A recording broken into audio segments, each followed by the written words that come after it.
va avoir un nouveau panel cet après-midi qui est un peu la suite de ce qu'on a commencé ce matin.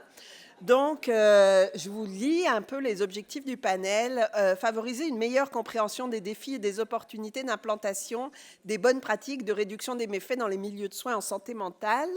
Identifier les principaux messages clés de la journée quant aux meilleures stratégies pour accélérer l'implantation des pratiques et mettre en évidence quelques recommandations à retenir pour l'avenir qui peuvent être appliquées auprès des acteurs impliqués auprès des personnes vivant avec des troubles concomitants. Alors évidemment, ça en met quand même sur les épaules des personnes qui vont venir à l'avant, mais je ne voudrais pas qu'on leur mette de pression du tout, parce que je pense que c'est important qu'on puisse vraiment, que vous puissiez co-construire ce milieu adapté dont on parle avec des pistes d'action, des solutions. Ce matin, on était plutôt en mode, c'est quoi les obstacles? Là, on est vraiment en mode, c'est un peu quoi les solutions? Donc, je vous présente tout de suite nos 5 panélistes, à commencer par Alex Berthelot. Donc, les panélistes, quand je vous appelle, vous pouvez venir vous installer, puis il n'y a pas de place réservée, donc c'est là où ça vous tente. Alex Berthelot vient nous parler avec son savoir expérientiel acquis au sein d'une des premières cohortes du programme des pères aidants, maintenant connu sous le nom de GIAP, oh, j'aime ça les sigles, de la clinique des jeunes de la rue de Montréal. Donc, il est historien et enseignant de formation. Il intervient depuis plus de 20 ans dans les milieux de l'itinérance jeunesse, de la réduction des méfaits et du socio-judiciaire. Et depuis début 2023, il est le directeur clinique de Cactus Montréal. Donc, bonjour Alex. Comme ce matin, j'appelle tout le monde par son prénom. Pas intimidant du tout. Non, mais non, ne vous inquiétez pas. Vous allez vite être rejoint par notre intervenant suivant, Simon Dubreuc, qui est professeur adjoint de psychiatrie à l'Université de Montréal et qui travaille comme psychiatre dans une clinique spécialisée des troubles concomitants au CHUM, qui participe à différents projets au centre de recherche du CHUM, puis qui s'implique aussi, évidemment, dans l'encadrement d'étudiants en médecine, de résidents en médecine familiale et de résidents en psychiatrie. J'appelle maintenant David Gaulin à nous rejoindre, donc qui œuvre dans le réseau psychosocial depuis plus de 35 ans et qui préconise depuis longtemps, prône l'approche de réduction des méfaits dans les milieux de soins en santé mentale, qui a permis, avec son approche, de transformer des pratiques cliniques en développant des modèles de soins de proximité et des services adaptés tels que le PRISM, le service de psychiatrie des toxicomanes du CHUM et le service de suivi adapté du Suroît. Il est titulaire d'une maîtrise en administration de la santé et a toujours placé donc l'expérience des usagers et leur établissement au cœur de ses initiatives. Donc bonjour David. Diane Harvey, qui est avec nous aujourd'hui, qui est quelque part, qui va nous rejoindre. Diane est détentrice d'un diplôme universitaire en psychologie communautaire avec plus de 30 ans d'expérience en gestion d'organismes communautaires en santé mentale. Alors, 30 ans, je vais passer plein de détails, mais depuis 2000, elle est active au sein de l'Association québécoise pour la réadaptation psychosociale, dont elle est directrice générale depuis 2007. Et elle a piloté des initiatives marquantes comme la revue Le Partenaire, le Comité national santé mentale travail, le groupe provincial contre la stigmatisation, des formations sur le rétablissement et le soutien au réseau des entendeurs de voix du Québec. Et elle est aussi la conceptrice de la stratégie provinciale pour l'embauche de pères aidants. Donc, bonjour Diane. J'invite maintenant Catherine Perron, qui est détentrice d'une maîtrise en travail social à l'Université du Québec en Outaouais, d'un doctorat en sciences biomédicales option éthique clinique de l'Université de Montréal et qui, depuis 2019, est éthicienne au Centre intégré de santé et services sociaux de Laval. Elle est appelée à développer des services en éthique clinique et organisationnelle dans différents différents établissements du réseau de la santé et des services sociaux au travers de la province. Donc, elle fait partie du regroupement des éthiciens du réseau et elle est membre aussi du bureau de l'étude clinique de l'Université de Montréal, formatrice experte en éthique pour l'Ordre des travailleurs sociaux et thérapeutes conjugaux du Québec. Bonjour Catherine. Et finalement, Barbara Rivard, qui nous rejoint aussi. Donc, Barbara, après 25 ans de lutte contre une dépendance à l'héroïne, elle a trouvé la paix en rencontrant la communauté de réduction des méfaits. Après des années de honte, de culpabilité, d'épuisement dans ses combats intérieurs, c'est elle qui le dit, hein, elle a enfin trouvé auprès d'eux amour, soutien et force nécessaires au cessez-le-feu. Elle a enseigné la philosophie au Cégep Rosemont et travaille aujourd'hui à temps plein comme intervenante en dépendance chez Métadame. Elle est également formatrice pour le programme Profane 2.0 ainsi que conseillère externe à l'ESCODI. Donc bonjour à tous les 6.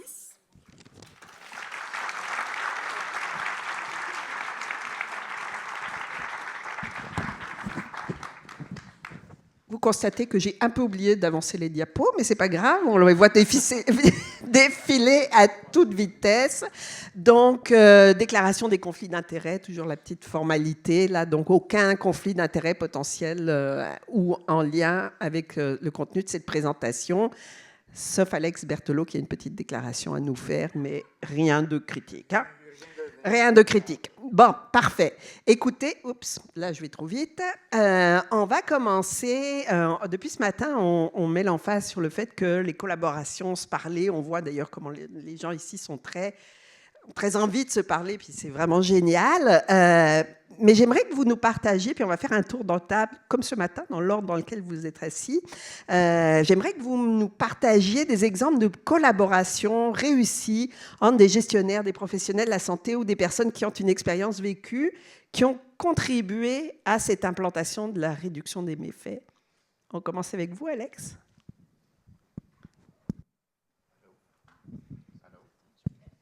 Bon. Allô? OK, oui. Donc, écoute, si on veut parler de collaboration entre des pairs aidants, des gens issus du milieu qui ont eu des résultats dans le milieu de la réduction des méfaits, c'est l'endroit parfait où commencer. Si on veut parler de beaucoup des développements en réduction des méfaits, on a beaucoup parlé de l'approche qui vient de la base.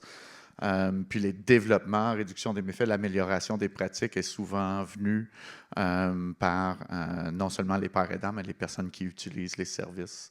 Donc, ça vient d'une question d'agir avec les convictions, puis une volonté de travailler dans les zones grises qui est présent dans les usagers, avec les personnes pairs aidantes, puis les intervenants communautaires aussi. On parle entre autres de l'arrivée de la naloxone au Québec avant que c'était distribué par les pharmacies, la santé publique. Ben, moi, j'en connais quelques-uns dans la salle qui faisaient des allers-retours en Ontario pour aller en chercher. Également, quand on parle au niveau du développement du matériel, le matériel par inhalation, avant n'était pas couvert par la santé publique. Ben, l'initiative des groupes communautaires, des gens touchés par la problématique, ben, ont commencé à importer à leurs frais des outils de consommation. Puis ça, c'est sans aller à d'autres extrêmes. Si on regarde des affaires comme Vancouver, le groupe DULF, le Drug User Liberation Front, qui s'est mis à faire du vrai safe supply avec des drogues testées et avec une pureté certifiée qui était distribuée aux consommateurs dans le Downtown Eastside. Ben, c'est une avancée. On n'est pas là encore avec dans les mesures de santé publique. Et malheureusement, ces personnes-là qui agissaient par force de conviction sont maintenant incarcérées. Mais c'est des prochaines étapes. Fait que c'est vraiment de pousser les limites, de pousser les zones grises qui amènent l'importance de l'implication des personnes pairs et ainsi les personnes qui sont encore utilisateurs de substances. Et non seulement les personnes toxicomanes. Moi, je vais juste faire un dernier commentaire. Oui. Depuis le début, on parle de personnes avec des troubles d'usage de substances, des personnes toxicomanes. Il faut se souvenir que la réduction des méfaits s'applique à tous. Donc, que ton usage de substance soit récréative, qu'elle soit un trouble d'usage de substance qui aide la dépendance, il y a des risques associés et la réduction des méfaits s'applique à tous. D'accord, merci. Simon, on passe à vous. Donc, on essaye cet après-midi, là, on est dans des exemples de collaboration, de qu'est-ce qui fonctionne, qu'est-ce qui donne des résultats. Oui, donc moi, j'ai la chance de travailler là, dans une équipe où on est collé, la psychiatrie et la médecine et toxicomanie, et où on a plusieurs partenariats avec le milieu communautaire. J'avais un petit malaise à prendre une seule initiative. Je pense qu'on en a eu plusieurs. On a développé des partenariats avec Albury Mission pour faire un peu plus d'outreach. Il y a eu des partenariats avec Cactus et l'équipe de médecine et toxicomanie. Moi, je pense que l'initiative, je suis la plus fière, c'est justement que c'est plus juste une initiative. La réduction des méfaits, ça s'est vraiment intégré dans notre philosophie de soins. Puis je pense que c'est quand même ce qu'on devrait viser, que ce n'est pas juste un petit projet quelque part où on dit on se donne bonne conscience, on fait ça à tel endroit, mais que ça soit vraiment intégré à tous les niveaux de soins dans le niveau où on est capable de l'intégrer. Parce qu'il y a toujours un risque quand on parle d'initiative, qu'on se dit « Ah, quelqu'un le fait, je n'ai pas besoin, moi, de changer ce que je fais. » Donc, ce n'est pas un exemple très précis, mais je pense que c'est ce que je suis le plus fier au niveau de notre équipe, c'est que ça ait vraiment été intégré partout. D'accord. Donc, c'est plus de développer un réflexe que juste des initiatives, entre guillemets. Même si les initiatives, c'est bien aussi, hein, je n'étais pas du tout une critique, mais que ça soit vraiment institutionnalisé, en fait, comme approche. Oui, puis en fait, qu'au niveau clinique, l'idée, ça a été dit de plusieurs façons différentes, c'est de prendre la personne, puis plutôt de se poser la question, c'est quoi ma philosophie de soins? Est-ce que je suis en abstinence, en réduction des méfaits? C'est où est rendue la personne? Où est-ce qu'elle veut s'en aller? Puis comment on adapte les soins à elle. D'accord. Barbara? Oui. On vous écoute, puis ça fonctionne. Ça fonctionne, OK. Oui, que choisir, effectivement, il y en a plusieurs. Moi, j'ai envie de parler de Profane parce que, bon, d'abord, on en a parlé ce matin, Carole Morissette l'a mentionné, c'est une très belle initiative et réussite d'alliance. Hein. Moi, j'ai envie de parler d'alliance, de complémentarité, puisque Profane est né d'alliance entre la santé publique, le communautaire, les usagers, les pairs, et que ça, par leur militantisme, on sont parvenus à changer une politique, à créer une ordonnance qui a permis une plus grande accessibilité à l'analoxone, puisqu'au départ, c'était juste un acte réservé médical. Et moi, je suis un peu émotive dès que je prononce juste le mot profane, puisque quand j'ai sauté dans cette aventure-là, ça a été pour moi la meilleure décision de ma vie, puisque j'avais à l'époque 28 ans de consommation d'héroïne quotidienne. Je consommais toujours.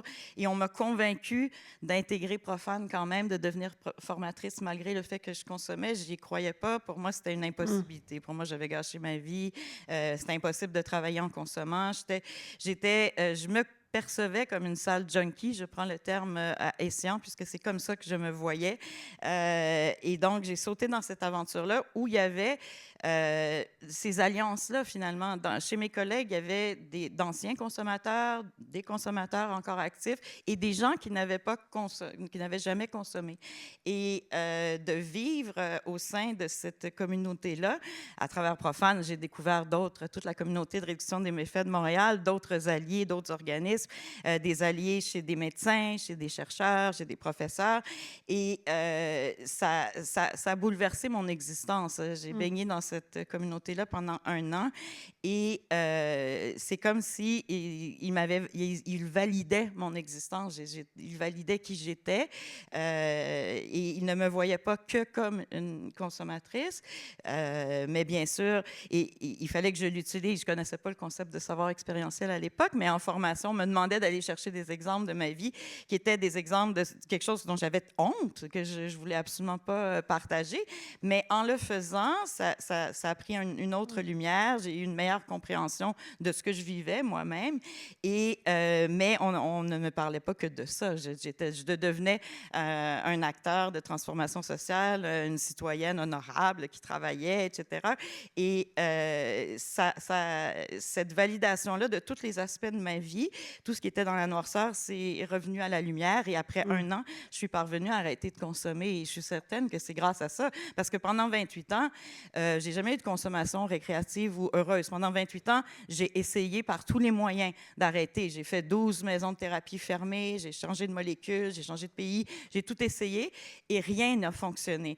Alors, je me dis, pourquoi à 55 ans, j'ai réussi? Ben, c'est ça, c'est cette année passée au sein de la communauté de réduction des méfaits où on m'a vu comme un individu à part entière, où on n'exigeait pas de moi l'abstinence, où, bien que c'est ce que je voulais, on considérait que j'étais quelqu'un dans le présent. Au moment où je consomme, je suis quelqu'un. On n'attend pas d'être parfait pour être quelqu'un. C'est en ce moment, c'est cette validation-là de où est-ce que les gens sont rendus, dont tu parlais, qui, moi, a permis ce miracle-là. Puis je dis le mot miracle parce que ça s'est fait tellement facilement. Or, c'est très, très difficile de se sortir d'une dépendance aux opioïdes.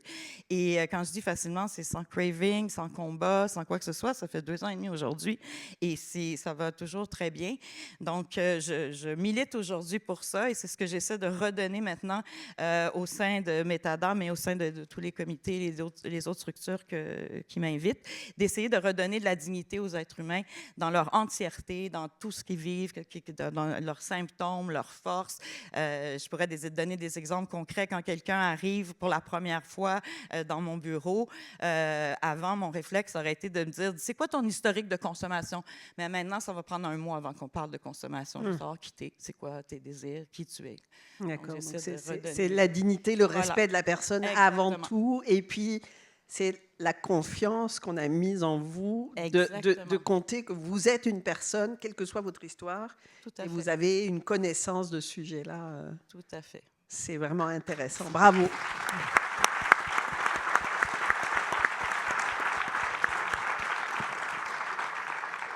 Diane, on continue avec vous. Alors, bonjour. Moi, dès le départ, je voulais vous dévoiler qu'actuellement, je vis un grand syndrome de l'imposteur. Okay? On sait que les parents aidants vivent souvent, malheureusement, ce syndrome-là. Je le vis actuellement parce que je suis loin d'être une experte dans le champ de la dépendance ni de la réduction des méfaits. Je ne suis pas clinicienne, je n'ai pas d'enjeu de santé mentale ni de dépendance à ma connaissance. Fait que là, je me disais, mais qu'est-ce que je fais? Nul n'est parfait, hein? Je l'ai dit au comité organisateur en pensant qu'il allait m'évincer, mais non, ça n'a pas marché, fait que j'ai été obligée de réfléchir. Alors, ce que je vais vous présenter rapidement, je me suis dit, je vais partir d'un postulat de base, une croyance qu'on a à la QRP. À partir de là, vous parlez de 2 éléments clés de la QRP qui m'ont amené à participer à une superbe initiative. Alors, nous, on a comme conviction que pour avoir des services intégrés, il faut miser sur des savoirs intégrés. Et que pour avoir des savoirs intégrés, il faut absolument réussir à reconnaître les savoirs expérientiels et se rappeler que ce n'est pas dans le discours, ce n'est pas suffisant, mais qu'il faut le défi beaucoup plus de l'intégrer dans nos pratiques. 2 éléments clés qui m'amènent ici, en tout cas que je me dis, ça justifie un peu ma présence. À la QRP, on s'est donné une politique d'employeur exemplaire. Pas la politique d'employeur exemplaire du gouvernement là, qui permet d'avoir accès à une piscine puis une garderie, mais simplement une politique qui dit qu'à compétences égales, on va prioriser les gens qui ont des enjeux de santé mentale ou de dépendance parce qu'ils vont nous amener une plus-value, une expertise unique. Et ça s'est traduit en termes comment je dirais, d'organisation. On est rendu maintenant autour de 63 % du personnel de la QRP qui a un savoir d'expérience. Et ça nous a ouvert beaucoup d'horizons.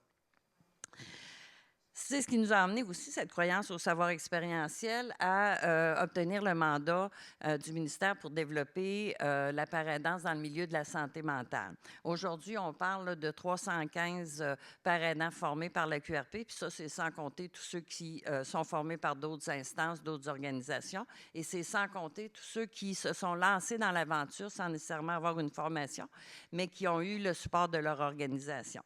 315 paraidants formés, dont à peu près 200 sont sur le marché du travail, donc travaillent à l'intérieur d'organismes communautaires ou d'établissements publics, dont les équipes CIM et CIV, entre autres. Parmi les paraidants que je connais, plus de la moitié ont eu des enjeux de dépendance. Alors, si on parle souvent, il faut défaire les silos, on ne peut pas défaire une personne en 2 selon ce qu'elle vit. Et ça, ça vient aussi renforcer cette vision holistique de la personne qu'il faut absolument là, poursuivre. Cet enjeu de reconnaissance-là, puis l'expérience qu'on a acquis là, depuis plus de 15 ans à soutenir un développement de paraidance, nous a amené à être invités par l'AIDQ, l'Association des intervenants en dépendance du Québec, à venir soutenir, agir comme alliés dans le développement de leur propre projet visant la valorisation des savoirs d'expérience, le projet Résonance. Alors, pour moi, ça a été une opportunité de découvrir un autre monde, de découvrir des gens, de belles personnes, de belles organisations et de réaliser à quelque part qu'on a, que ce soit en santé mentale dans la paraidance ou que ce soit dans le milieu de la dépendance, on a à peu près les mêmes défis, les mêmes combats, les mêmes facteurs facilitants et les mêmes obstacles qui peuvent arriver. Ce que j'étais fière du programme de la QRP, c'est de prendre pour acquis qu'il y a des facteurs de succès, il y a des facteurs d'échec, mais il y en a autant chez les personnes qui désirent devenir paraidants que dans la capacité des milieux à les intégrer. Et pour moi, ça devient à ce moment-là une responsabilité collective. Et en termes d'initiative, ben oui, ça veut dire que la IDQ a le défi de s'associer à des partenaires, à des milieux qui vont vouloir embaucher des personnes comme paraidants ou pour porter autrement la personne des usagers. Là, il y a plein de formes là, très intéressantes à ce niveau-là. Donc, à la fois la IDQ comme belles initiatives de reconnaissance des savoirs d'expérience, un bon mot pour les milieux parce que tout seul, ben, les paraidants resteraient, là, tu sais, l'expression rester l'autre bord du mur, rester une séparation entre eux et nous. Donc, je souligne toutes les belles initiatives des milieux qui se lancent à l'aventure. Je voulais nommer aussi l'intégration des paraidants dans les équipes CIM-CIV, des équipes où c'est multidisciplinaire et où le paraidant vient amener là, son expertise unique. On sait aussi, et j'ai vu dans les diapos, tout l'impact là, du paraidant en termes de soutien au rétablissement, de soutien par les pairs, etc., mais également comme levier de lutte contre la stigmatisation. Donc, on a tellement d'enjeux communs et de dimensions communes, et je pense que c'est en mettant ça en valeur qu'on va réussir à obtenir un jour des vrais services intégrés. Je peux être là. Ben, c'est parfait. Merci. David, on continue avec vous. Oui, bien, c'est difficile de reprendre le relais après 2 témoignages comme ça. Puis, je ne serai pas très original parce qu'en fait, je suis inspiré par à peu près tous les mêmes éléments qui ont été nommés précédemment. Mais moi, je travaille dans le réseau depuis 89, puis j'ai pu voir un peu l'âge de pierre, puis on a vu évoluer ça. J'ai eu la chance aussi de travailler dans je travaille en santé mentale, en dépendance, puis j'ai toujours cherché à travailler dans des services où on traitait la comorbidité. Puis même si on développait des expertises comme ça ne réglait pas tout parce qu'il fallait que ça soit intégré, dans le fond. Donc, l'enjeu, c'est toute la question de l'intégration, puis comment on va venir contaminer un milieu à une culture comme ça.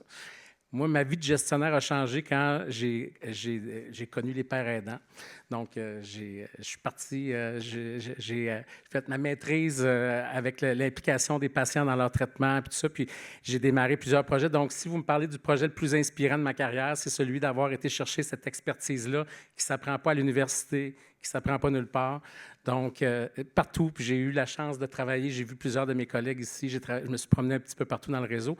Puis il y a une force un peu partout, puis il y a cette volonté-là qui donne du sens au travail des cliniciens, puis celle-là, je la vois partout. Donc, moi, c'est clair que ce projet de partenariat-là avec les pairs aidants, je suis arrivé dans un milieu où il n'y en avait pas du tout. On recommence à zéro, puis on réimplante ça. Puis là, on y va avec des pairs aidants en santé mentale et des pairs aidants en dépendance.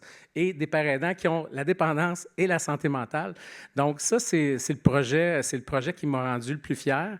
Le deuxième projet qui m'a rendu fier aussi, c'est, vous savez, je travaille dans un réseau qui n'est pas toujours à hauteur humaine, mais c'est définitivement tout le partenariat, les projets de partenariat que j'ai eu avec des organismes communautaires. J'en ai eu plusieurs. On a parlé tantôt d'Oberoi Mission, le Prisme. J'étais là au début. Puis je peux vous dire qu'il y a une expertise qui se passe dans le milieu qui ne peut pas se répliquer dans le réseau public. Donc, on a vu vraiment des expertises. Puis il y a eu un effet de contamination qui était double. Donc, tous ces projets-là qu'on a faits, puis là, j'ai encore la chance, je travaille à Montérégie-Ouest. On a des milieux communautaires qui sont extraordinaires. Donc, évidemment, moi, ça m'a apporté beaucoup. C'est venu teinter beaucoup de ma pratique. Je suis directeur, j'ai déjà été infirmier, mais j'ai toujours gardé un intérêt assez marqué pour ce qui se passait sur le terrain. Puis pour moi, ce qui fait encore du sens aujourd'hui, c'est quoi la valeur ajoutée pour les clients. Donc, c'est clair que ça, c'est probablement les éléments qui m'ont le plus touché. Il y a quelque chose, il faut développer un écosystème. J'ai la chance, j'ai des collègues qui travaillent avec moi qui vont peut-être gagner un prix, en tout cas qui sont en nomination, mais il y a une volonté, puis il y a une proactivité qu'il faut que... Tu sais, l'expertise est là, on travaille avec le CECTC, puis souvent, en faisant l'évaluation de l'expertise qui est sur le terrain, on s'aperçoit qu'il y en a plus qu'on pense. Puis il s'agit justement de passer dans... Il ne faut pas juste dire qu'on est pour la réduction des méfaits. Comment est-ce qu'on peut prendre action pour la traiter? Donc, c'est une question de venir former. Plus nos intervenants sont formés à ça, plus ils vont être capables d'être empathiques, d'avoir des interventions qui sont mieux ciblées, tout ça. Mais là, je vois le temps passer. Je vais m'arrêter là, puis je vois... Vous voyez mes gros yeux qui commencent à se montrer. Catherine? Oui, alors, moi, je travaille dans le même réseau que vous, avec donc toutes ces peines. Je suis ici, entre autres choses, parce que j'accompagne l'Institut de psychiatrie légale Philippe Pinel dans le développement de l'éthique. Mais, en préparation, j'essayais de réfléchir aussi à un exemple où on avait implanté la réduction des méfaits. Et je dois partir d'un exemple très concret, là, donc d'un usager qui a à la fois des enjeux de consommation, des enjeux de santé mentale, mais aussi accessoirement une sclérose en plaques. Et c'est une personne qui ne peut plus demeurer à la maison, qui est hospitalisée. Et là, donc, on ne répond absolument pas à aucun de ses besoins dans ce milieu-là, mais aucun milieu n'est adapté donc, monsieur ne peut pas retourner à domicile, mais donc, les ressources en santé mentale ne sont pas adaptées à ses enjeux de santé physique. Les enjeux de santé physique ne sont pas adaptés à ses enjeux. On en a parlé, hein, vous voyez le portrait ce matin. Alors, monsieur, on est venu à faire une demande d'aide médicale à mourir et c'est ce qui a lancé là, donc, le développement de... alors, moi, j'ai escaladé. Vous avez dit ça prend de la formation. Là. Je pense que de la part des intervenants, ça prend aussi du courage. Donc, vraiment, là, de provoquer des choses, ça prend de la créativité aussi. Là. Donc, d'escalader et en fait, moi, ce qui m'a frappé dans cette situation-là, c'est à quel point la travailleuse sociale qui accompagnait cette personne-là, elle était isolée. Elle était seule avec cette bombe-là entre les mains. Et donc, au niveau du mécanisme d'accès à l'hébergement, tout le monde se renvoie la balle et dit « Moi, ce n'est pas dans ma liste, cette personne-là ne répond pas à mes ressources, je n'ai pas de ressources adaptées. » Et donc, on a assis ces mécanismes, ces personnes-là, on parle de mécanismes, ça reste toujours bien des personnes, et donc, elles n'avaient pas l'habitude de s'asseoir ensemble pour discuter lorsqu'elles ont des cas complexes comme celui-là. Et lorsqu'on est allé dans la rencontre, moi, je les ai avisés, moi, je ne pars pas ici tant qu'on n'a pas une solution pour la travailleuse sociale et pour monsieur. Alors, donc, j'avais embarré tout le monde. Et finalement, donc, on a réussi à trouver, ce qu'on a fait, c'est qu'on a trouvé la ressource qui était, encore là, la plus ouverte. Donc, ouverte, je parle de la ressource, je parle de la personne qui avait la ressource en question et qui pouvait adapter. Et on a fait à la fois de la formation au niveau de la ressource, mais aussi des personnes qui étaient dans la ressource, des autres usagers. Donc, on en a parlé, hein, comment, quel était le mot? Donc, l'acceptation sociale. Pour accepter, encore faut-il savoir, connaître, puis avoir une proximité avec la situation. Donc, voilà, on a changé un peu le fonctionnement à l'interne. Et pour la situation de monsieur, effectivement, il s'est retrouvé dans une ressource qui était, en quelque sorte, adaptée à sa condition très complexe. D'accord. Écoutez, merci beaucoup. On a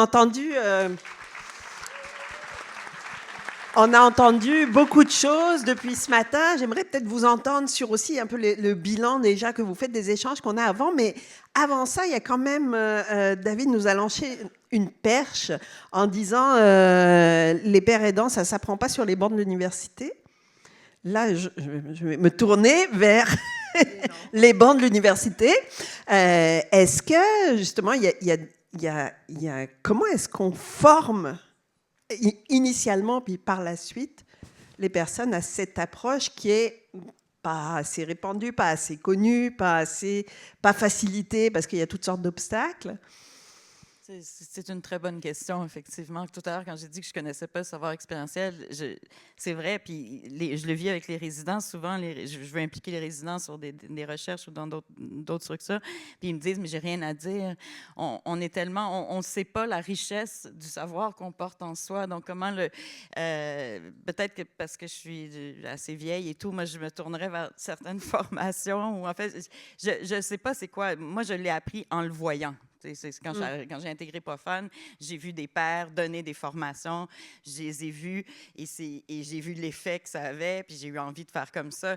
Mais j'aurais envie d'entendre Diane là-dessus, parce que Diane, vous avez des super formations. Enfin, je rêve un jour de les suivre, ces formations-là, pour développer le savoir expérientiel chez les personnes qui ont des troubles de santé mentale. Mais je suis sûre qu'on pourrait s'inspirer de ce que vous avez fait pour l'appliquer en dépendance.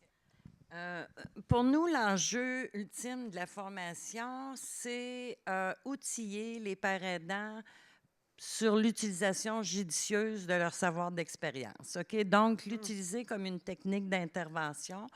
Les pères aidants ne sont pas là pour témoigner à tout vent et dans n'importe quel contexte. Donc, pour nous, c'est ça le cœur de la père aidant. On est convaincu que c'est le tronc commun à toutes les formes de père aidance, quelle que soit la clientèle, le milieu, etc. Après ça, c'est de compléter un programme avec plus, je vous dirais, là, des spécificités en termes de développement de compétences, en connaître un peu sur la relation d'aide, en connaître sur la situation de crise, etc. Fait que pour moi, le tronc commun, c'est l'utilisation. Le reste doit être adapté selon les besoins des futurs pères aidants et selon aussi les préoccupations des milieux. Alors, il existe différentes formes de formation.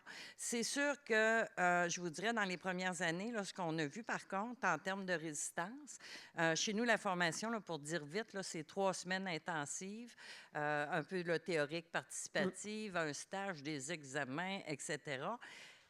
Puis je le dis avec humilité, mais ça demande aux intervenants comme aux gestionnaires une forme d'humilité parce que c'est pas vrai qu'on peut comparer cette expérience de vie-là, le bagage en formation à des diplômes académiques, un bac, une maîtrise, mais c'est pas de ça qu'on a besoin dans notre service. Ça, on en a déjà. Et le piège, c'est de faire des pères aidants des intervenants plus traditionnels. Ils doivent amener une plus-value et c'est prouvé que s'ils ne sont pas capables d'exercer leur spécificité, ils n'auront pas l'impact attendu de l'intervention par les pairs. En même temps, je dis ça, je vends ma salade.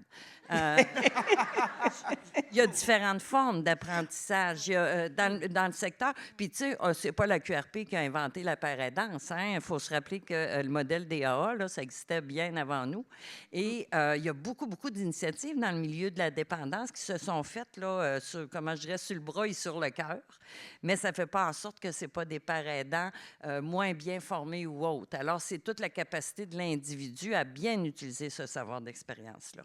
D'accord. Je vous ai vu opiner, Alex.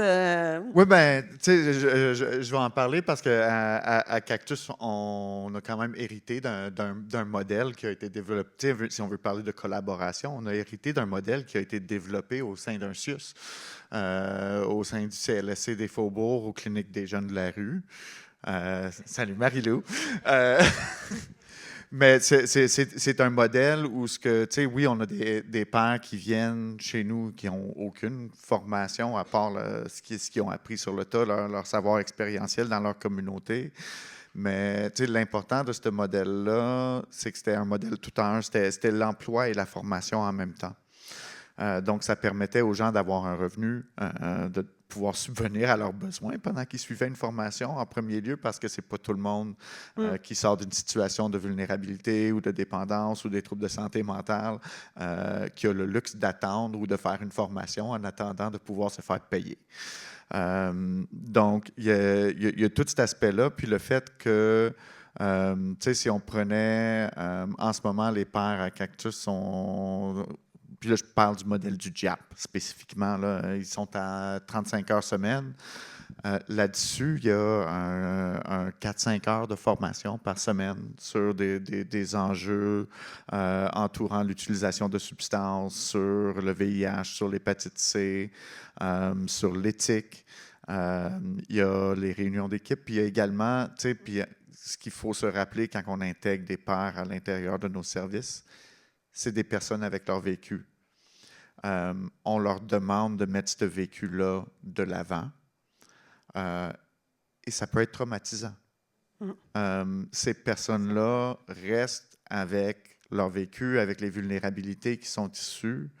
Et donc, on se doit en tant qu'organisme, puis en tant qu'employeur, d'avoir un système de soutien adéquat pour ces personnes-là qu'on demande à se relancer dans le bain de qu'est-ce que certains décrivent comme les pires périodes de leur vie pour bénéficier à d'autres. Donc, l'encadrement de ces personnes-là est super important. Merci. Vous avez tous montré là, des exemples de collaboration, de choses qui fonctionnent, qui donnent des résultats, où ça permet d'avancer. Comment on va encore un cran plus loin? Parce qu'on l'a dit, hein, on a eu le mandat ce matin qu'il fallait qu'après la journée d'aujourd'hui, tout le monde aille un cran plus loin. Donc, comment on y va? Je peux oui, peut-être Simon. Commencer. Mais, je pense quand même qu'au niveau, quand on pense réduction des méfaits santé mentale, on est en retard, mais on est aussi en retard au niveau des données. Donc, je prends l'exemple, que ce soit au niveau de la santé publique, au niveau de Julie Bruno, ce qu'elle a présenté. Hein, ça fait plus de 30 ans qu'on a des données sur le VIH, sur l'hépatite C, plus récemment là, sur les surdoses. On n'a pas de données tant que ça sur le cristal meth et la psychose. Alors que ce qu'on entend dans les médias, ce qui vole partout dans nos cliniques, comme psychiatre, c'est beaucoup plus ça. On a des patients aussi qui vont mourir de surdose, mais au jour le jour, quand on est de garde à l'urgence, c'est ces patients-là qui y a là. Et il y avait la blague là, avec pourquoi ça ne serait pas mieux l'abstinence et puis les conservateurs. Mais c'est sûr que si on ne documente pas mieux ce qui peut être fait pour ces gens-là, ça devient facile de dire il faut qu'ils arrêtent. Et donc, si on veut aller plus loin, je pense qu'il faut continuer à pousser un petit peu plus au niveau de la recherche pour ces situations-là. Merci. On les intègre. Barbara, oui. En fait, je suis d'accord, on est souvent en retard sur ce qui se passe dans la réalité, sur le terrain. Les substances changent super vite et tout, mais d'où la nécessité encore plus d'impliquer des pairs pour avoir de véritables données sur c'est quoi les enjeux du cristal meth, vraiment de l'intérieur.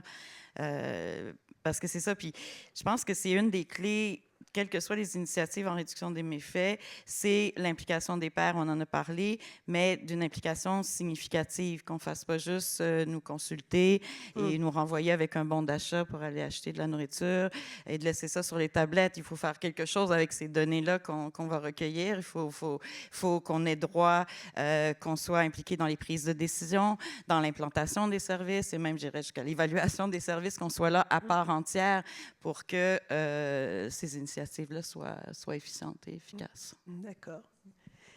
Donc, comment on va un cran plus loin? Quelqu'un d'autre veut prendre le... À cette question-là, dans ma réflexion, je me disais, je ne peux pas m'en tirer en disant seulement il faut briser les silos. Okay? Je suis d'accord. Je me suis un peu appuyée sur l'approche intersectorielle. Souvent, on va dire, l'approche intersectorielle, santé, emploi, éducation, mais dans notre propre système de santé, on peut quasiment appliquer les mêmes principes d'approche intersectorielle. Alors, on connaît déjà les obstacles qui nous attendent. La méconnaissance des acteurs, des uns et des autres. Le fait qu'on arrive tous avec un cadre de référence distinct. Les frontières administratives, les enjeux corporatifs. Et là, j'en avais une belle liste, là, je pense que je vais arrêter là. Oui. Et on sait que pour surpasser ces obstacles-là, une des stratégies intéressantes, c'est de créer des espaces tampons, que j'appelle. Donc, des espaces où on va pouvoir apprendre à se connaître, développer un vocabulaire commun. Là, je fais un petit bémol parce que, avec mon expérience avec la IDQ, j'ai pu constater que la notion de rétablissement, quand on parle de vocabulaire commun, l'idée, c'est pas de dire vous devez tous et vous pouvez tous vous rétablir. Chacun a une définition de c'est quoi le rétablissement. Mais en échangeant avec la gang de l'ADQ, j'ai réalisé que c'est pas tant d'avoir toujours des mots communs, mais d'avoir des pensées ou des conceptions communes. Et quand on creuse un peu la question, puis qu'on parle d'épanouissement personnel, de réalisation de soi, de recherche d'équilibre de vie, d'amélioration de la qualité de vie, on parle de la même maudite affaire, mais avec des mots différents. Fait que je me dis, OK, bon, même si c'est écrit dans la littérature du vocabulaire commun, l'important, c'est d'avoir des pensées puis des visions communes. Je me suis dit, dans le secteur de la santé mentale, un des outils pour aller plus loin, c'est, et je suis contente du retour des plans de primauté de la personne. Parce qu'on va parler de quoi? On va parler de dignité, de droit de la personne, on va parler de l'importance que la personne puisse prendre sa place à l'intérieur de son plan de soins, son plan de service, l'importance que la personne, les personnes utilisatrices viennent influencer la transformation des services. Ils ont un rôle clé par rapport à ça. On va parler de rétablissement sous différentes formes. Alors, je pense qu'on a là un outil intéressant. Un autre outil que je trouve super intéressant aussi, c'est l'approche axée par les forces. Parce que là, on ne parle plus d'étiquette, on ne parle plus comment, bon, j'exagère un peu de stigmatisation, mais on est ailleurs. On parle d'un changement de posture, pour passer, si je peux dire, d'expert à accompagnateur, puis un changement de regard.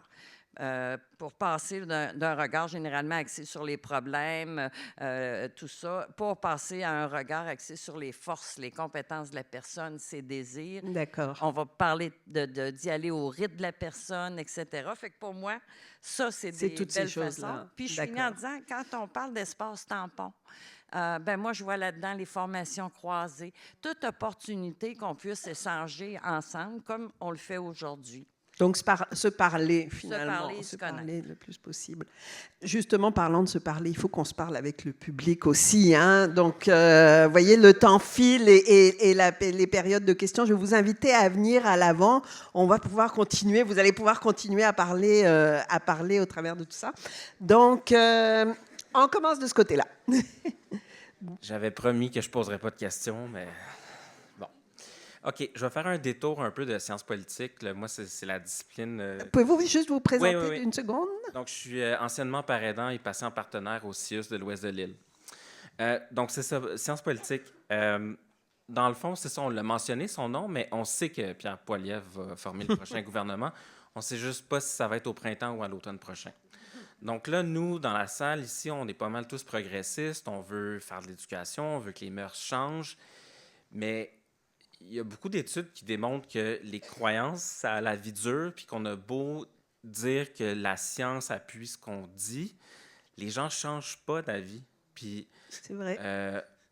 Aux États-Unis, puis c'est un peu une critique aux progressistes que je fais, parce que, bon, Trump aux États-Unis, il y a 80 millions de personnes qui ont voté pour lui, puis j'ai l'impression que la gauche se demande encore comment on peut voter pour Trump. On va rester dans la thématique du jour, hein? Donc, ce que je veux dire, donc votre question... Comment on s'adresse aux gens pour les faire changer d'idée, vu la polarisation actuelle? Bonne question. Ben, je pense, pour répondre au moins en partie à ta question, c'est de reprendre contrôle du narratif. On a perdu le contrôle, surtout dans le milieu réduction des méfaits, là, on a perdu le contrôle du narratif. Les médias, les personnes qui se retrouvent voisins de services comme le nôtre se sont emparés du narratif, comme les services de consommation supervisés amènent les toxicomanes dans notre quartier ou amènent les personnes qui consomment dans notre quartier. Puis ce qu'il faut faire, c'est de reprendre le contrôle de ce narratif-là. Ce n'est pas le fait qu'il y ait des ressources qui soit le problème, c'est le fait qu'il n'y en ait pas assez de ressources à l'intérieur de nos milieux. Mais comme vous dites, ça n'a pas de bon sens que nous, on est le seul site d'injection supervisé entre le métro Berry-UQAM et le métro Atwater. Ben, c'est clair qu'on se ramasse avec une pile de monde chez nous. Donc, l'idée, c'est d'implanter des plus petits services, des services dans des milieux qui existent déjà. Puis quand on parle d'intégration, de la réduction des méfaits avec les programmes de santé mentale, dans des programmes de concomitance, runner 1 ou 2 cubicules à l'intérieur d'une structure déjà existante, c'est faisable. Les exemptions sont disponibles. Si vous avez, puis là je parle à tout le monde, là, si vous avez besoin de coaching, si vous avez besoin de soutien dans les demandes d'exemption, si vous avez besoin d'expertise sur comment gérer une salle de consommation, on est là, puis on est ouvert à cette collaboration-là. Puis on n'a pas la même mise, nous, sur la consommation supervisée ou la réduction des méfaits. Puis là, je vais revenir à ce que M. Jutra disait en ouverture. Il parlait d'une hétérogénéité d'accès, ce qui existe, mais il faut qu'on transforme cette hétérogénéité d'accès dans une hétérogénéité d'approche. Et donc, d'avoir les mêmes services, mais avec des approches différentes selon notre expertise. Merci. On vous écoute. Oui, donc Jean-François encore. C'est pas grave, c'est pas grave. Non, je voulais apporter, puis avoir la réaction aussi des panélistes par rapport à cet élément-là qui n'a pas été abordé, mais il fait partie de la réalité d'avoir des pères aidants qui travaillent dans des organisations. C'est la complexité et en fait, souvent même le rejet en fait, des pairs par les professionnels. À l'intérieur des équipes, personne n'est contre la vertu, mais souvent, d'ailleurs, notamment quand il y a des pairs qui sont tout seuls dans des équipes, il y a des réalités dans le monde du travail qui fait qu'il y a un clash qui se crée entre des professionnels, des intervenants académiques et des pairs aidants qui pour seul bagage académiques ont leur expérience vécue et leur passé de consommation ou d'enjeux de santé mentale. Et ce clivage-là qui nécessite souvent, d'ailleurs, de la part des gestionnaires, énormément de courage managérial de poser leurs pieds à terre et de soutenir les pairs dans ces éléments-là. Puis je voulais avoir un peu votre feedback là, dans vos différentes organisations, un peu sur cet élément-là qui est vraiment dans la réalité des pairs aidants et qui en amène beaucoup, d'ailleurs, à sortir de ce milieu-là et à vivre beaucoup d'aigreur par rapport à leur expérience de père aidant. Merci. C'est une très, très grosse question. Oui, je trouve aussi. C'est certain qu'on parle de réussite et tout ça, que ça ne se fait pas. C'est un changement de culture, ça ne se fait pas sans heurts. Ça implique de la part de certains professionnels de lâcher un peu de lousse sur leur position de pouvoir. Ça implique... mais ça se fait si on se parle, si on crée des espaces... pour l'avoir vécu, si on a un espace dédié à ces échanges-là, avec où on peut se sentir en sécurité, que ce soit avec la médiation ou pas, mais pour déposer de part et d'autre les irritants, les frictions, d'autant plus que le rôle de père aidant est nouveau, n'est pas défini, est mal défini, fait que c'est encore plus facile de s'écraser puis de se retirer, comme Jean-François le disait, parfois avec amertume. Mais ça se fait. Et quand ça se fait, les deux sont gagnants. C'est merveilleux. C'est une complémentarité d'approche. Les personnes concernées, soignées, aidées, y gagnent. Chez nous, à Métadam, on a chacun notre caseload et tout, mais on voit les résidents naviguer chez les différents intervenants parce qu'ils vont chercher différentes choses chez chacun d'entre nous. Ils le font spontanément. Tout le monde gagne à une approche complémentaire et moi je rêve pour l'avenir qu'on puisse intégrer le réseau de la santé parce qu'on le fait dans le communautaire avec plus ou moins de facilité et d'obstacles, mais je rêve qu'on puisse avoir changer les alliances thérapeutiques entre les patients et les professionnels où les deux vont être gagnants et où je crois que les traitements vont être beaucoup plus... Tout le monde va y gagner. Mais ça, c'est mais j'aime votre message positif, parce que ce que vous êtes en train de nous dire, c'est que ça se peut. Oui, absolument. Ça se peut, ça marche, ça n'a pas toujours existé, ça existe. Je tiens à dire, ça marche pas parfaitement à tous les coups. Ça fonctionne. Mais ça... On a l'égalité. Faut pas partir perdant. À Métadam, on a l'égalité salariale. J'ai le même salaire que quelqu'un qui sort de l'université, un intervenant psychosocial. Je tiens à le dire. Et on n'est pas les seuls, on est peu nombreux, mais ça existe. Ouais. Et c'est pas tant d'avoir d'argent, mais le fait de cette égalité salariale-là vient abolir déjà les distinctions de pouvoir et tout. Et ça fait avant de prôner des choses, il faut les appliquer aussi. Oui, ça fait un bien fou à ce niveau-là. David, vous vouliez réagir? Oui, bien, je sentais que l'angle de la question était aussi... Je pense qu'on ne questionne pas la question de la pertinence d'avoir un père aidant, mais la difficulté de les intégrer à l'intérieur du réseau public. Je vais commencer avec un éditorial. Il faudrait peut-être reconnaître déjà officiellement un titre d'emploi pour... ne ferai peut-être pas d'amis, mais il y a eu des forums, on en parle, ça revient, mais je pense que quand on va reconnaître officiellement un titre d'emploi, ça va être beaucoup plus facile. Moi, je l'ai implanté dans plusieurs milieux. Puis, c'est pas de dire, je vais avoir un père aidant, c'est pas cocher une case pour l'évaluation de l'homologation au CIM. Avoir un père aidant, c'est avoir un terreau qui est fertile à l'implanter. Il y a toute une culture. Il faut préparer les équipes à ça. Puis les équipes, à partir du moment où ils sont en contact avec ces gens-là, puis ils voient la plus-value que ces gens-là apportent, quand ils voient qu'il y a des informations qui sortent, qui n'ont jamais sorti depuis 5 ans, il arrive un père aidant, puis finalement, le client, il livre ça au père aidant. Il y a un effet de contamination, mais il y a assurément, il faut vraiment, puis il faut faire attention, il faut préparer le terrain avec les formations, il faut préparer les gens, il faut les parrainer, il faut attacher ça. Puis c'est difficile d'en implanter juste un, ça prend une communauté. Puis à ce moment-là, tu as toujours un père aidant qui a plus d'expérience, qui peut chapeauter un petit peu plus. Mais c'est effectivement difficile. Encore aujourd'hui, il y a des établissements qui ont la chance de pouvoir les intégrer directement. Moi, je suis encore obligé de passer par un volet qui est plus par la bande avec un organisme. Mais tant qu'on n'aura pas un titre d'emploi, là, actuellement, on utilise un titre d'emploi d'éducateur, bien, il y a des syndicats qui bloquent ça. C'est pour ça que je vous dirais qu'il y aurait des éléments qui seraient facilement implantables si on avait un petit peu moins d'obstacles pour le faire. Mais là, je reviens tout à l'heure à la question sur la désinformation, sur ce qui se passe aux États-Unis, etc.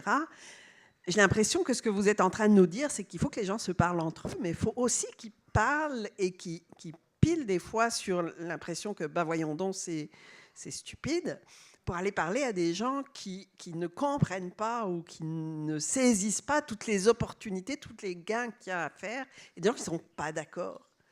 Il faut que certaines personnes pilent sur leur orgueil. C'est bien parce que vraiment ça, là, j'ai pas dit. C'est des gens qu'il faut qu'ils pilent sur leur orgueil puis se questionnent sur où ils travaillent. Moi dans mon contexte, là, à Cactus, si j'ai un employé qui questionne pourquoi il y a des pairs sur le plancher, puis on n'est pas encore à parité salariale, mais la minute que j'ai 50 plus 1% de pairs aidants dans mon syndicat, ils vont l'être. Mais moi, la première question que je leur pose, c'est si tu ne crois pas à ça, pourquoi que tu travailles ici? Merci. Question suivante. Bonjour, Lisa Zimani, je suis travailleuse sociale de l'équipe PEP de l'hôpital juif. Nous, on n'a pas encore un père aidant parmi nous, mais on aimerait ça en avoir un jour. Mais ce que je vois aussi, c'est que parmi les équipes, on a déjà des personnes avec des savoirs expérientiels, mais qui n'osent pas le divulguer. Et ça, c'est parce que il y a toujours la stigmatisation, même parmi les équipes. Fait que je me dis, il y a un méchant travail à faire pour intégrer quelqu'un. Et aussi qu'on devrait peut-être faire un travail de comprendre qu'il n'y a pas juste 2 cases, il n'y a pas juste les cliniciens professionnels et les pères aidants, mais que c'est un continuum et il y a plusieurs personnes qui peuvent porter plusieurs chapeaux. Et je me demande aussi, pour ceux d'entre vous qui ont l'expérience ou la chance de travailler dans les milieux avec les pères aidants, est-ce que ça peut aussi changer cette dynamique parmi les équipes pour le bien de tout le monde? Oui. Je vais y aller, merci. David m'a volé pas mal mes punchs, puis le beau monsieur aussi. Mais je voulais partir avec l'idée. Le commissaire à santé et bien-être, là, dans son dernier rapport sur les soins et les services de santé mentale, disait qu'en matière de lutte à la stigmatisation, une des belles choses qui soulignait au Québec était l'arrivée des pères aidants. Et moi, j'aimais bien rajouter, mais des fois, je me faisais un peu mal regarder. Je me disais, mais comment peut-on dire que les pères aidants est un super levier de stigmatisation tout en les laissant dans des situations de discrimination? Discrimination parce qu'il n'y a pas le titre d'emploi, il n'y a pas accès aux avantages sociaux que l'ensemble du personnel. David disait l'importance de préparer les milieux. J'ai toujours dit, ce qui tue un projet de père aidant, c'est les non-dits. Donc, il faut préparer l'équipe, il faut faire sortir ce que les gens pensent vraiment, donc tous ces fameux non-dits-là. On voit aussi avec l'expérience que il y a un effort à faire dans la détermination là, du rôle, des fonctions, des tâches, que là, il y a une zone qui peut être facilement, il peut y avoir des accrochages, particulièrement s'il n'y a pas de spécificité, s'il est fondu dans le lien. L'importance de soutenir à la fois les parents aidants, les milieux, et ça, c'est pas toujours égal d'une organisation. Et je finis en me disant, moi, ce qui me fait peur actuellement, c'est la mode. OK? Quand j'écoute un Kevin comme ce matin, puis un Louis-Philippe avec son humour, je me dis, hey, j'en veux un. OK? J'en veux un par aidant. OK? Puis s'il y a une double, des doubles en jeu, je me dis, waouh, je fais une économie, 2 pour 1 en plus. Puis là, si je rejoins la dame, je me dis, bon, ben, tantôt, je parlais de la politique d'employeur exemplaire. De là découlait aussi en Angleterre une campagne de lutte contre la stigmatisation axée sur le concept de double chapeau. OK? Et ça, moi, je trouve ça trippant. Je me dis, double chapeau, c'est de reconnaître que la personne, si je parle au-delà la de son personne qui a titre des enjeux de santé mentale dépendance, ça veut dire qu'elle a une double expertise, un double chapeau. Et la journée qu'on aura des triples chapeaux, soit la journée où les intervenants, les professionnels, pourront se dévoiler sans avoir peur de perdre leur job, là, on pourra vraiment dire qu'on a fait un grand bout puis qu'on est parmi les plus hautes sur la planète. On n'est pas rendu là. Merci. Merci. Oui? Oui, c'est ça. L'égalité salariale, moi, j'ai commencé comme père aidant cactus, et là, j'ai appris comme école au début. Puis, tu sais, j'ai commencé à 14,84 de l'heure, tu sais, en 2017. Puis, ça faisait exactement 1 an que le site d'injection était ouvert, tu sais. Puis, moi, j'étais un père aidant qui avait déjà fait du crack, puis tout ça. Je m'étais jamais injecté, tu sais. Ça a venu après, tu sais. Puis quand ça a fallu le moment, j'étais devenu intervenant ailleurs. Mais encore aujourd'hui, je pense que les pères aidants, ils ont accès à une thérapie privée payée par les services qui travaillent pour. Tu sais, à la base, on parle de reconnaissance de la père aidance, mais on a encore moins payé qu'un intervenant, puis c'est censé être nous les experts. Tu sais. Puis je vais te dire franchement que de 14 à 84, j'ai monté à 22 et quelque chose, je pense, en une seule convention, grâce au syndicat qui vous bloque. C'est valeur parce que le syndicat est obligé de faire des moyens de pression pour avoir la reconnaissance des travailleurs. Tu sais. Okay. Mais en tout cas, on ne fera pas un débat ici, là, Jean-François. Là. OK. Ouais. On est obligé de faire des moyens de pression pour avoir le respect qu'on mérite, dans le fond. Fait que, merci. Donc, oui, pour ça, je suis parti. Moi, je veux quand même nommer que l'employeur a proposé la parité salariale dans les négociations. C'est le syndicat qui l'a bloqué. Je veux juste mettre ça très clair. J'étais là. Je ne voudrais pas qu'on s'embarque là-dedans. On n'embarquera pas là-dedans. On est censé parler, puis vous voyez, il reste encore des personnes. Oui, les soins qui comprennent également le traitement des dépendances. C'est quelque chose qui devrait être inclus dans toutes les PAE avec des pères aidants qui sont en dépendance. Malheureusement, on est un organisme communautaire, on est dépendant des bailleurs de fonds, du financement, et c'est, oui, quelque chose qu'on souhaite mettre en place. Là. Merci. Pour les 2 dernières questions, parce qu'on va se prendre ces 2 dernières questions, je vous demanderai à la fois des questions courtes et des réponses courtes, s'il vous plaît, parce qu'on a encore des activités après. Hein? Donc, Alexandre de Rousseau-McConnell, je suis contente que vous me donnez encore la parole. Vous êtes courageux et courageuse, mais je suis très bon aussi pour pacifier les situations, puis ça va être court, mon intervention. Super. The word of wisdom, entre nous, hein, on peut tous s'aider juste en se faisant des compliments. Il y a plein de gens que ça fait longtemps que je n'ai pas vu, puis tout ça. On parlait de jouer du coude ce matin, les syndicats, les rapports de force, tout ça. Mais aussi, il y a la force de l'amour. Puis on l'a vu à travers les témoignages, à l'amour que j'ai pour M. Dubroc. On s'est vu il y a 10 ans, on se revoit encore dans les trucs échos. Donc, un psychiatre qui va sur le terrain, qui va au bottom. Donc, ces mouvements-là, mais des moments pour se dire, peut-être qu'on ne prend pas assez le temps, puis de se dire, ben écoute, je vois qu'est-ce que tu fais, puis comme tu l'as entendu, ben ça valorise. Puis il y a plein de choses que finalement, on vient avoir des belles perspectives, puis on devient patriotique, puis on veut travailler en dépendance. C'est excellent. Merci. On va passer direct à la question suivante, parce que ce n'était pas une question, mais je pense que tout le monde a bien entendu votre message. C'était très beau. Moi, je voulais juste dire un petit pré-question par rapport à Monsieur David. Vous disiez quelque chose par rapport au poste des pères aidants. Je pense que de plus en plus, il faut que les gestionnaires se jasent, puis probablement, j'espère que ça va se passer avec Santé Québec, parce que il existe un poste de père aidant maison qui a été créé par l'Institut Santé mentale. C'est moi qui l'ai. Je pense pas que ça existe encore ailleurs. Je sais qu'on utilise beaucoup le terme éducateur père aidant, tout ça. Mais ça existe, puis ça fait ses preuves. Ça change pas grand-chose. C'est vraiment juste une nomenclature. C'est reconnu par les syndicats. C'est ça souvent le truc qui est difficile là, de quantifier qu'est-ce qui est une plus-value, le diplôme ou l'expérience. Voilà, ma question s'en vient.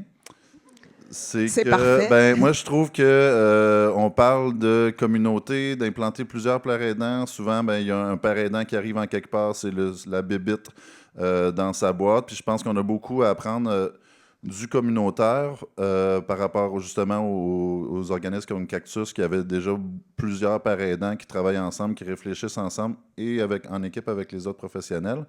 Fait que je me demandais si vous avez des choses qui ont été implantées pour créer des petites communautés. Comment trouver la place des pères aidants dans les équipes, si vous avez des exemples de mesures qui ont été prises. Merci.